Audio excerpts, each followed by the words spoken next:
कार्यक्रम में इस वक्त पुष्पांजलि कार्यक्रम में मुख्यमंत्री मौजूद हैं, उनका संबोधन चल रहा है। सीधी तस्वीरें आपको दिखाएंगे। महाराजा सूरजमल आज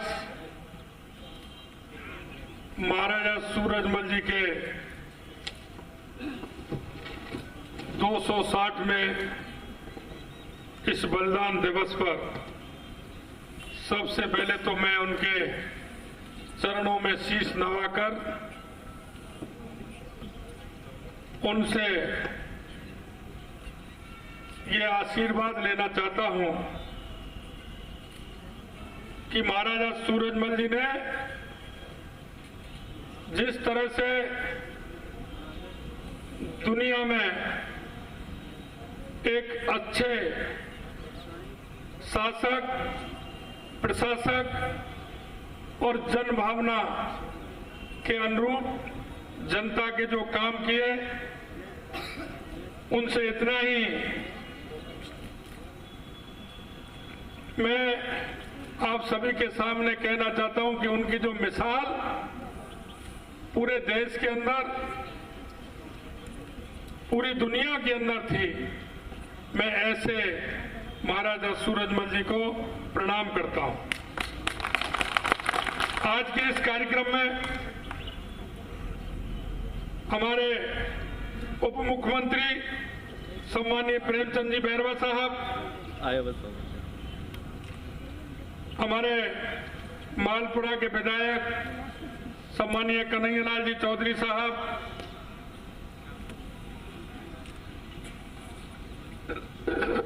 रामस्वरूप जी लांबा साहब और प्रदेश अध्यक्ष आदर्श जाट महासभा के बैरूला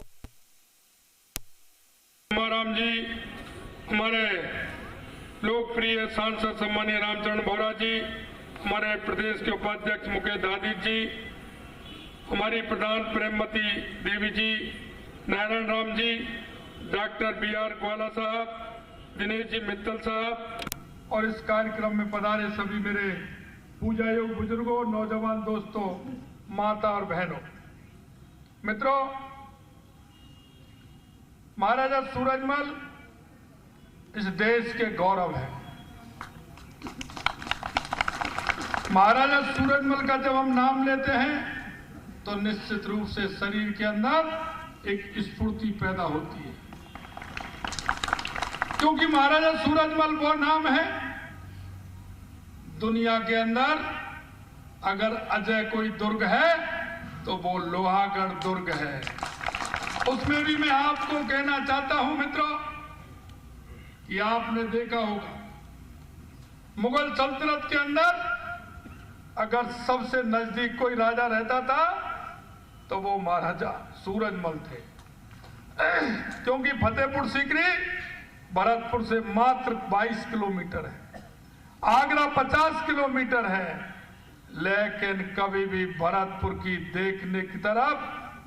की तरफ देखने की और आंख उठाने की कभी उस सल्तनत की हिम्मत नहीं हुई। ये महाराजा सूरजमल का लोहा है।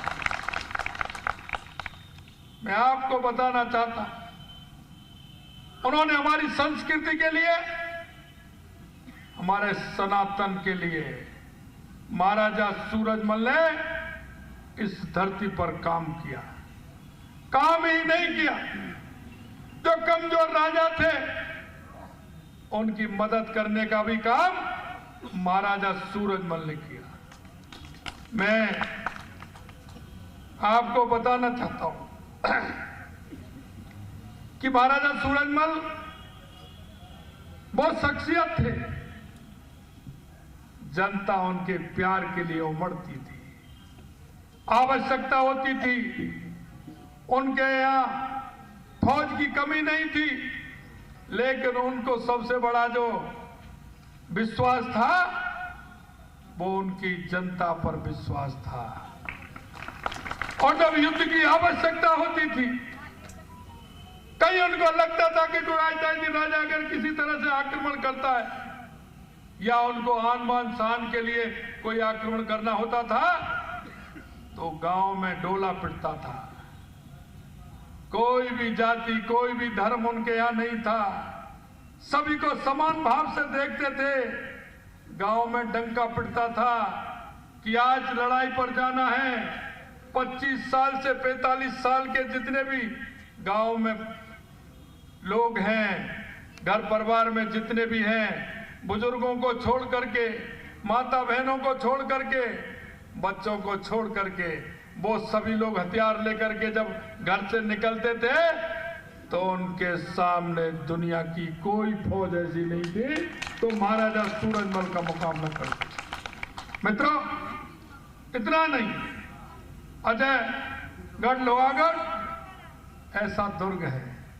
उस दुर्ग का निर्माण भी उन्होंने इस तरह से किया था, कटोरे की तरह निर्माण किया था और एक उसके पक्की दीवार किले के चारों तरफ थी, बीच में बड़ी खाई थी और उसके अलावा एक सुरक्षा दीवार भी थी जो कच्ची दीवार थी, कच्चा परकोटा था, उसके बाहर भी एक कच्ची नहर हुआ करती थी। दुश्मन अगर कभी सोचता था तो उस दुर्ग को अभेद नहीं कर सकता था, वो इसमें भी बहुत बड़े माहिर थे। मैं आपको बताना चाहता हूं कि वे धीर थे, वीर थे, गंभीर थे, उदार थे, दूरदर्शी थे और न्यायप्रिय भी थे।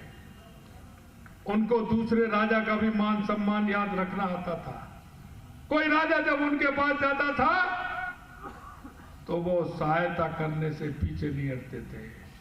अगर कोई राजा उनके पास जाता था तो न्याय देने से भी पीछे नहीं हटते थे। जन जन में उनकी जो मांग थी वो सभी को साथ लेकर के चलने वाले थे। उनकी महानता का अंदाज इसी बात से लगाया जा सकता है कि उनके बनाए लोहागढ़ दुर्ग को कभी कोई जीत नहीं सका। इस किले पर कई आक्रमण भी हुए लेकिन इसे कोई जीत नहीं पाया। ये भारत का एकमात्र अजय दुर्ग लोहागढ़। इस दुर्ग की भांति महाराजा सूरजमल की भी जिंदगी अजय रहे। उन्होंने जितने युद्ध लड़े सभी को वीरता पूर्वक जीतने का काम किया। वे न सिर्फ पराक्रमी योद्धा थे बल्कि न्यायप्रिय और दयालु भी थे। वो ऐसे शासक थे तो जनता में उनका जन जन में विश्वास था। उनकी शरण में जो आया वो महाराजा सूरजमल का हो जाता था। ऐसे न्यायप्रिय थे, सभी को इज्जत दी जाती थी।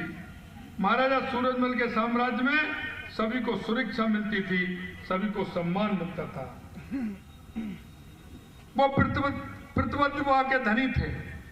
उनको जो लगता था कि ये काम होना है उसको दुनिया की कोई ताकत नहीं रोक सकती थी। महाराजा सूरजमल जी ने देश के लिए ज्योतिपुंज हैं जिनके प्रकाश से हम आज तक उनके प्रकाश की रोशनी में सभी सुरक्षित तरीके से रहते हैं।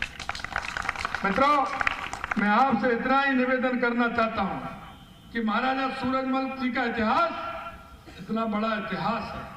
उन्होंने जन जन के लिए, उन्होंने सभी समाजों के लिए अलग से काम किया था। मैं कहना चाहता, उनके जो खजाने का मालिक रहता था वो हमारा जाटव समुदाय का रहता था। वो खजाने का उनका मालिक था। उनके हर वर्ग के थे। उनके जो घुड़सवारी का काम देखता था वो दूसरे वर्ग के लोग देखते थे। उन्होंने जिस तरह की रचना अपने राज्य में की थी, सभी को समान अधिकार दे करके चलते थे, गरीबों की मदद करते थे। मैं आपको कहना चाहता हूं, एक बार जब सूखा पड़ी थी, किसानों ने कहा था कि महाराज साहब हमारे यहाँ सूखा पड़ी है, तो उन्होंने कहा कि अनाज के लिए मेरा गोदाम खाली है और आपसे किसी तरह की वसूली नहीं ली जाएगी और उनके सारी की सारी भेंट माफ करने का काम किया। वो जब टैक्स लेते थे वो अपनी इनकम का स्रोत बनाते थे। तो महाराजा सूरजमल जी कहते थे जिस तरह से एक फूल से एक भमरा एक मधुमक्खी शहद लेती है, मधुमक्खी शहद लेकर के शहद करती है, मैं इतना टैक्स लेना चाहता हूं जिससे कि न्याय प्रिय भी हो और उस आने वाले उस व्यक्ति को भी किसी तरह की परेशानी नहीं हो। मैं आपको बताना चाहता हूं महाराजा सूरजमल जी का इतिहास एक ऐतिहासिक इतिहास रहा है। मेरे को माननीय कन्हैयालाल जी ने कहा है, अरे कन्हैयालाल जी, महाराजा सूरजमल जी के लिए जितना करेंगे उतना ही कम है।